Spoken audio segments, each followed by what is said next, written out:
So not for profit organisation पे आ गए हम। This is chapter 1 of this volume 1 है ना। एंड नॉट फॉर प्रॉफिट का मतलब होता है organisation not running for profit. ये कहानी सबसे पहले 11th के फोर्थ चैप्टर में हमने कहीं ना कहीं हल्की सी समझी थी कि दो अकाउंटिंग सिस्टम्स है, एक है एक्रूवल सिस्टम और एक है कैश बेसिस।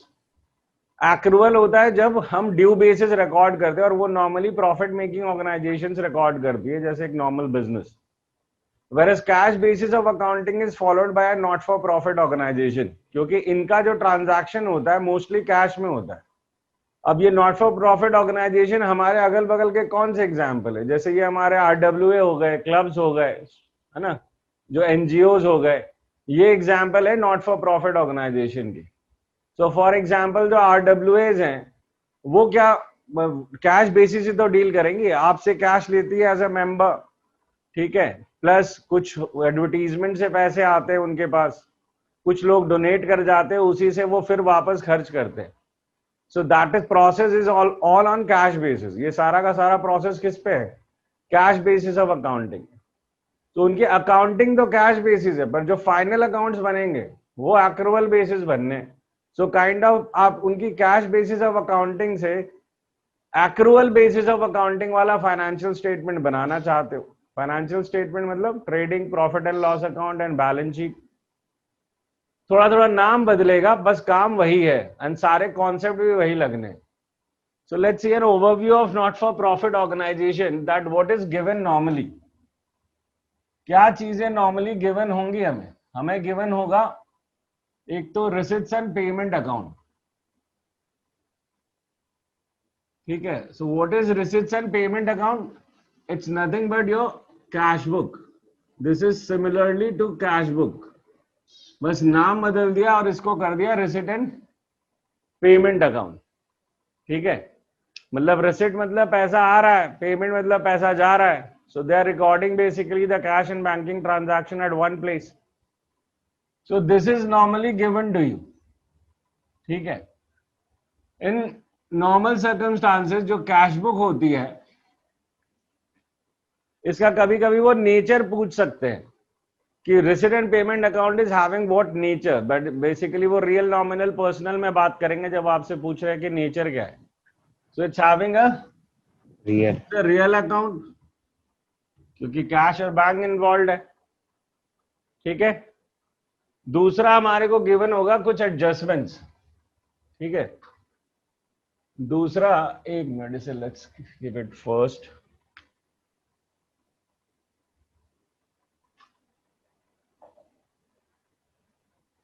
ये फर्स्ट हो गया। सेकंड जो हमारे को गिवन होगा वो क्या गिवन होगी? वो हमें एडजस्टमेंट्स देंगे। तो एडजस्टमेंट्स तो हमें पिछले फाइनल अकाउंट्स में भी दे ही रहे थे ना। एडजस्टमेंट्स का क्या मतलब है? लाइक बाहर आउटस्टैंडिंग, क्लोजिंग स्टॉक, है ना, प्रीपेड, डेप्रिसिएशन, ये चीजें हमें दिया करते थे ना उधर। वही सेम तरीके से यहां देंगे। मतलब वहां था ट्रायल बैलेंस, उसकी जगह सब्स्टिट्यूट हो गया या रेसिडेंट पेमेंट, वहां थी एडजस्टमेंट्स, यहां सब्स्टिट्यूट हो गए, मतलब यहां पर भी एडजस्टमेंट थी। तो ये तो आपको गिवन होगा। रिक्वायर्ड क्या होगा आपसे? What is required out of you is first income and expenditure account. अब ये इनकम एंड एक्सपेंडिचर अकाउंट क्या है? This is nothing but it's similarly to your profit and loss account, ठीक है। तो प्रॉफिट एंड लॉस अकाउंट क्या है? What is income and expenditure account? It's similarly to profit and loss account, है ना। तो प्रॉफिट एंड लॉस अकाउंट क्या होता है? प्रॉफिट एंड लॉस अकाउंट का मतलब हुआ it's minus the trading account. Trading account नहीं है यहां पे, सिर्फ प्रॉफिट एंड लॉस अकाउंट है। मतलब सिंपली एक तरफ खर्चे लिखने, डेबिट साइड और क्रेडिट साइड इनकम लिखनी है, ठीक है। और इसका नेचर भी पूछ सकते हैं, यानी कि इनकम एंड एक्सपेंडिचर का नेचर वही होगा जो पीएनएल का है, दैट इट्स नॉमिनल अकाउंट, ये 1 मार्क के क्वेश्चन हो सकते हैं, इसीलिए यहाँ पे अलग से बता रहा हूं तुम। तो क्या रिक्वायर्ड होगा हमारे को, income and expenditure account which is what similar to PNL account. ये चीज है, यानी कि ट्रेडिंग अकाउंट माइनस करके हमें सिर्फ पीएनएल बनाना है, मतलब यहाँ वो ट्रेडिंग सेक्शन वाला आइटम नहीं होगा हमारे पास। तो बेसिकली एक तरफ हम एक्सपेंस रिकॉर्ड कर रहे हैं, एक तरफ इनकम, जो डिफरेंस आया वो प्रॉफिट एंड लॉस, जैसे पहले निकाल रहे थे net profit and net loss. बस यहाँ पे नाम बदल के नेट प्रॉफिट और नेट लॉस का हो जाएगा सरप्लस एंड डेफिसिट। दूसरा, जहां ये बनाएंगे तो हमें बैलेंस शीट भी बनानी पड़ेगी, है ना। Balance sheet as at the closing date, closing date पे हम बैलेंस शीट क्रिएट करेंगे, है ना। पर यहां एक समस्या है, क्लोजिंग डेट पे जो बैलेंस शीट क्रिएट करोगे तो हमारे पास कैपिटल का फिगर होगा नहीं, ठीक है।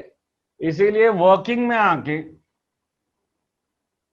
अगर हमारे को क्लोजिंग बैलेंस शीट बनानी है और हमें कैपिटल का फिगर डायरेक्टली कहीं एडजस्टमेंट्स में नहीं गिवन है, तो मुझे वर्किंग में आके एक और बैलेंस शीट बनानी पड़ेगी। वो कब, as at the opening date, that is on the day 1 of the year. अब ये क्यों बना रहे हैं हम, ये हम बना रहे हैं टू फाइंड कैपिटल फंड, ठीक है। इसे हम कैपिटल फंड कहते हैं। यहां पे जो कैपिटल होता है उसका नाम यहाँ कैपिटल फंड है, क्योंकि capital belongs to a particular person, but this is not the, जो पैसा होता है एक नॉट फॉर प्रॉफिट ऑर्गेनाइजेशन का, that is a group thing, इसीलिए इसे हम कैपिटल फंड कहते हैं। क्योंकि ताकि इस कैपिटल फंड को इस्तेमाल कर पाऊं मैं क्लोजिंग बैलेंस शीट में, मतलब अगर मुझे क्लोजिंग बैलेंस शीट बनाने को नहीं कहा गया है तो मुझे ओपनिंग बैलेंस शीट बनाने की भी जरूरत नहीं है, right. I am drawing this just for this purpose that I should get the capital fund. और वंस आई, क्योंकि रिसीट एंड पेमेंट अकाउंट आपको कैपिटल फंड नहीं देगा भाई, तेरा ये समझ नहीं आया एंड में। रिसीट एंड पेमेंट अकाउंट तेरे को कैपिटल फंड नहीं देगा, बेसिकली बैलेंसिंग फिगर निकाल रहे होंगे हम, एसेट दिए हुए होंगे, लाइबिलिटी दी होगी, एसेट माइनस लाइबिलिटी से यहाँ पे कैपिटल निकल जाएगी और वो कैपिटल फिर इस्तेमाल होगी तुम्हारी क्लोजिंग बैलेंस शीट में, समझ रहे हो। और आखिरी आपको बनाना पड़ सकता है सब्सक्रिप्शन अकाउंट, और एक्चुअली ये सबसे मेन चीज है, क्योंकि किसी भी नॉट फॉर प्रॉफिट ऑर्गेनाइजेशन की जो सबसे फ्रीक्वेंट इनकम होती है या स्टेबल इनकम होती है वो होती है subscription. So what are subscriptions? Subscriptions are the regular membership fee paid by the members. जैसे आरडब्ल्यूए में जो फ्लैट वाले ओनर्स है, फ्लैट ओनर्स है, वो कंट्रीब्यूट करते हैं हर साल एक fixed amount, so that is basically the subscription, उसे हम सब्सक्रिप्शन कह रहे हैं। And that is the most regular income flow जो एक नॉट फॉर प्रॉफिट ऑर्गेनाइजेशन के लिए होती है, ठीक है। तो ये भी हमें वर्किंग में बनानी पड़ेगी और ये one of the most important चीज है, और इसी से अभी हम स्टार्ट करने वाले हैं अपनी कहानी नॉट फॉर प्रॉफिट ऑर्गेनाइजेशन की। So now let's come to subscription.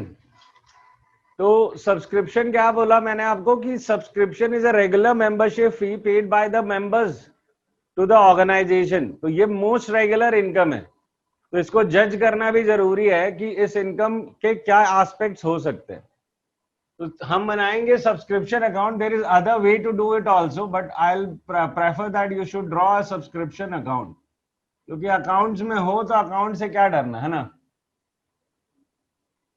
Right.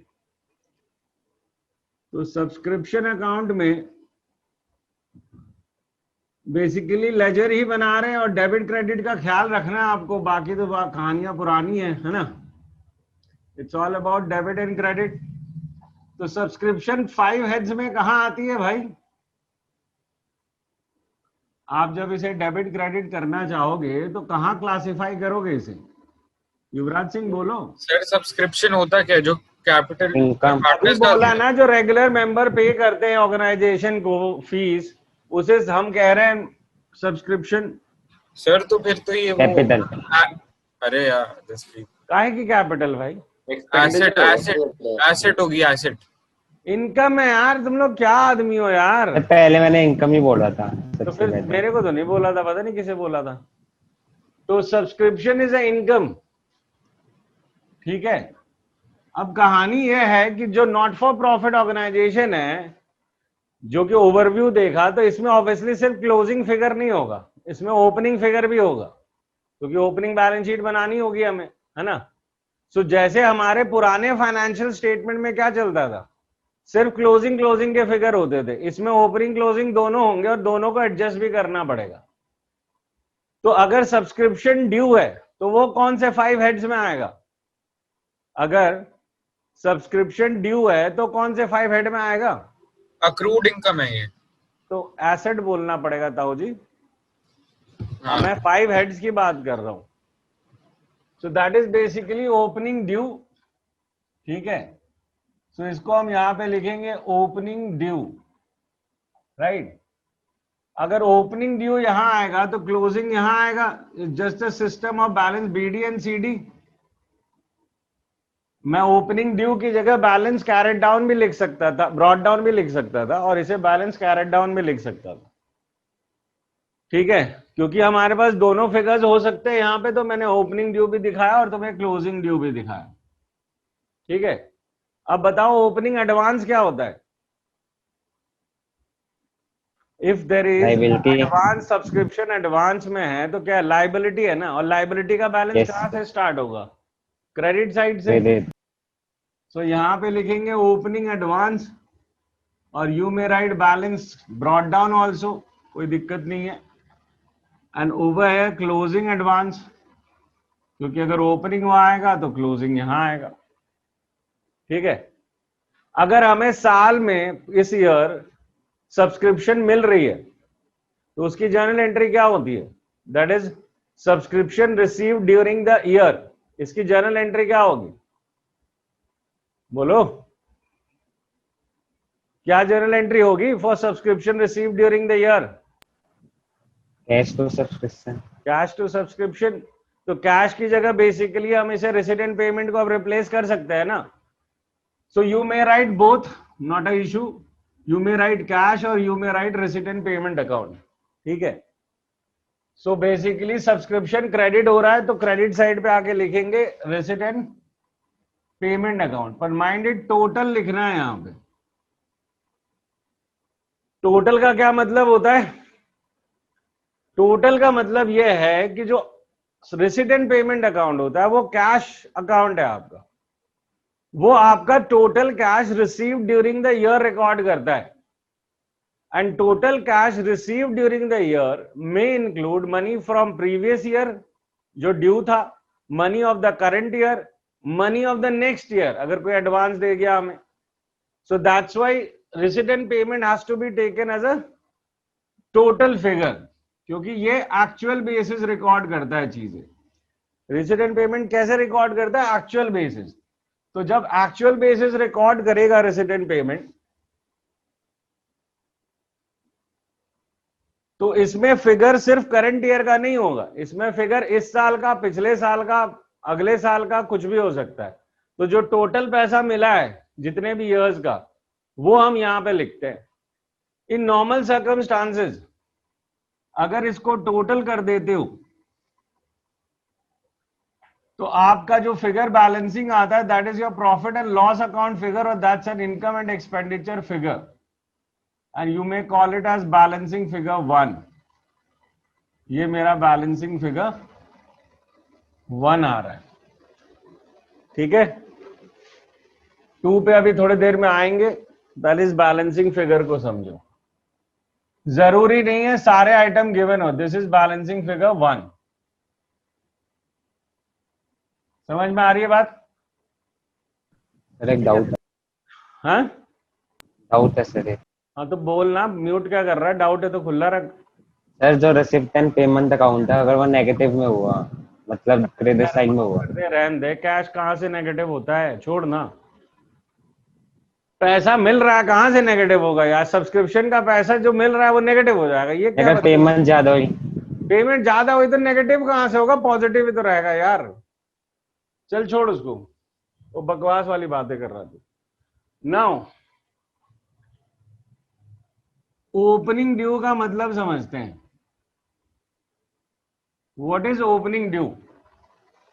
अगर हम बात करते हैं साल 2019 और 20 की, 2019-20, तो जो 19 के बिगिनिंग में, मतलब सॉरी 19 के एंड, मतलब मार्च 31 की बात कर रहे हैं।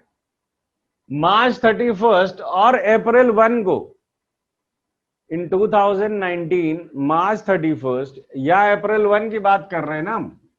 दो डेट है ओपनिंग के लिए, दोनों एक ही डेट हुई ना हिसाब से, इधर मार्च 31 और अप्रैल 1। इसको ओपनिंग कहेंगे ना हम। यस यानी कि ओपनिंग ड्यू का मतलब होता है जो पैसा पिछले साल के एंड डेट पे ड्यू रह गया था, वो है ओपनिंग ड्यू।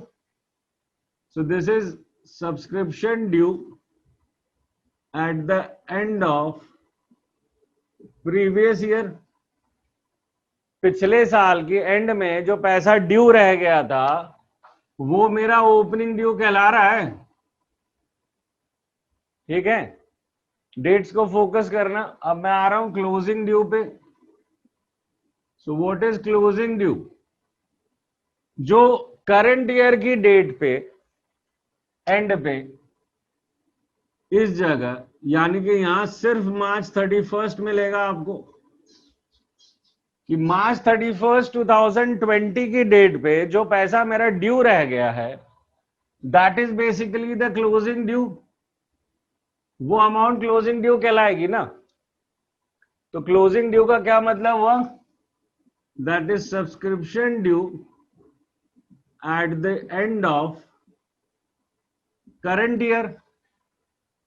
इस साल के एंड में जो पैसा ड्यू रह गया है उसे हम बेसिकली क्लोजिंग ड्यू कहेंगे। And you have to understand this meanings, right? और डेट से कैसे रिलेट कर रहे हैं। Now what if it's opening advance? Opening advance का क्या मतलब है? दैट इज इस डेट पे हमें करंट ईयर का पैसा मिला हुआ है, यानी कि 2018-19 में मुझे 19-20 या उससे आगे का पैसा मिला हुआ है, उसे हम कहेंगे opening advance. So opening advance का क्या मतलब हुआ? दैट इज सब्सक्रिप्शन रिसीव्ड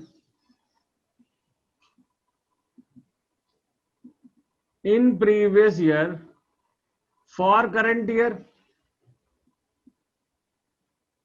पिछले साल जो करंट ईयर के लिए पैसा मिला होगा, that is basically opening advance. ठीक है, अब आखिरी आते हैं हम क्लोजिंग एडवांस पे। So what is closing advance? So closing advance is basically कि 2019-20 में मुझे इसके अगले साल 2020-21 या उसके आगे का कोई पैसा मिला हो, तो when money is received in current year for any next period और नेक्स्ट ईयर्स, उसे हम क्लोजिंग एडवांस कहते हैं। सो that is subscription received in current year for next years, इधर ईयर और ईयर्स, कि अगले साल या उससे अगले साल के पैसे अगर हमारे को इस साल मिल गए, जिस साल पे हम डील कर रहे हैं, उसे हम बेसिकली क्लोजिंग एडवांस कह रहे हैं। ठीक है, ये कहानी समझ में आती है? 2 मिनट ऑब्जर्व। सो यहां पे ये कहानी समझने के बाद इसको समझो कि हमने यहां बैलेंसिंग फिगर 1 कहा है इसे। ठीक है ना? बैलेंसिंग फिगर 1 कब होगा? जब नॉर्मली बाकी आइटम्स इन 5 में से जो दिया हुआ रहेगा वो डालने के बाद अगर हमारे को इनकम एंड एक्सपेंडिचर नहीं दिया है तो हम बैलेंसिंग फिगर 1 उसको निकालते हैं।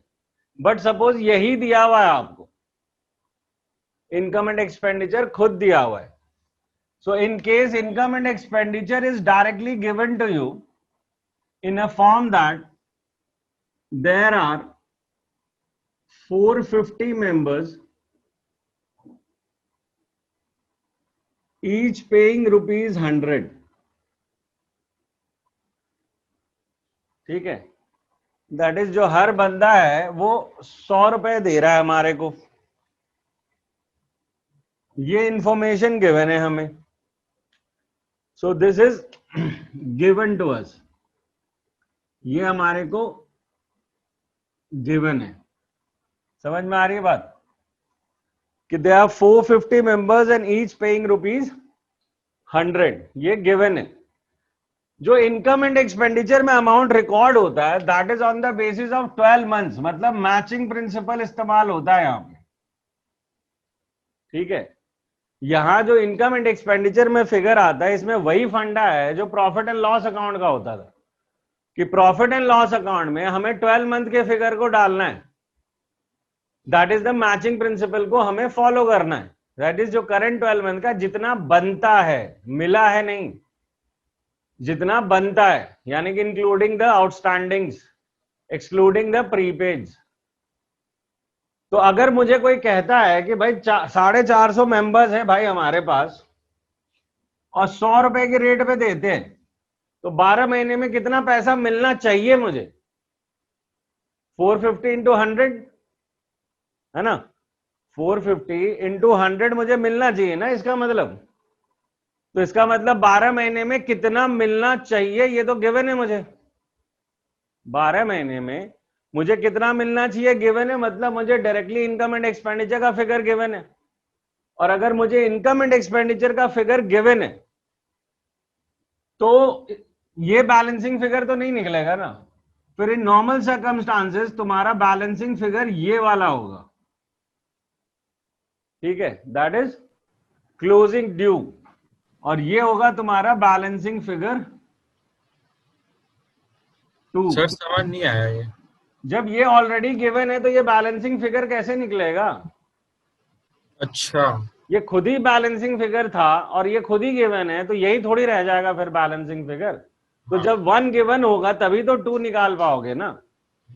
जब तुम्हें बैलेंसिंग फिगर 1 गिवन है तभी तो तुम बैलेंसिंग फिगर 2 निकाल रहे हो. तो इन नॉर्मल सर्कमस्टांसेस जब ये गिवन होगा तो तुम्हारा बैलेंसिंग फिगर ये निकल रहा होगा. ऐसा जरूरी नहीं है ये होगा, 99% केसेस में ये होता है, बट समटाइम ये गिवन होगा और ये निकालना पड़ जाएगा. तो वो बैलेंसिंग, जो बैलेंसिंग फिगर का खेल है कि किस साइड पे आपका छूट रहा है, उसके बाद आपको जजमेंट लेनी है. मैं तुम्हें एक जनरलिटी बता रहा हूं कि बाय चांस अगर ये दे दिया है तो नॉर्मली ये होता है कि ये मिलता है आपको, बट हो सकता है कि इसके बाद ये भी गिवन है, तो हो सकता है फिर ये मिले, राइट. तो वो देखेंगे, but most of the cases आपको यही निकल रहा होता है कि क्लोजिंग ड्यू कितना है.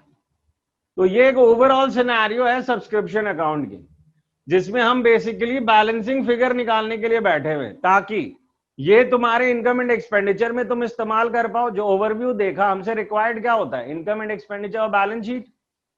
तो इनकम एंड एक्सपेंडिचर का फिगर मिल जाए या बैलेंस शीट का फिगर मिल जाए, क्योंकि क्लोजिंग ड्यू तो बैलेंस शीट में जाएगा ना एज एन एसेट. ठीक है, तो ये एक ओवरऑल सिनेरियो है. इसके अलावा एक और एक्सेप्शनल सिचुएशन यहां पे आ सकती है कि सपोजिटली कि कोई मेंबर अब रहा ही नहीं उस एरिया में, या मेंबर भग गया, या मेंबर ट्रेसेबल नहीं है, या मेंबर पे नहीं कर रहा है, तो बैड डेट अराइज होंगे ना, इरिकवरेबल अमाउंट्स होंगे ना. तो बैड डेट के केस में जो एंट्री आएगी वो इनकम एंड एक्सपेंडिचर में जाके क्रेडिट होना है. तो इनकम एंड एक्सपेंडिचर यहां पे लिखोगे फॉर एनी बैड डेट और an amount which is not recovered, because the losses have to be debited to the income and expenditure account and credited to the subscription account. ठीक है, तो ये last चीज थी जो एक एक्सेप्शनल पॉइंट है बेसिकली ये. ठीक है, चलो इसे स्क्रीनशॉट लो.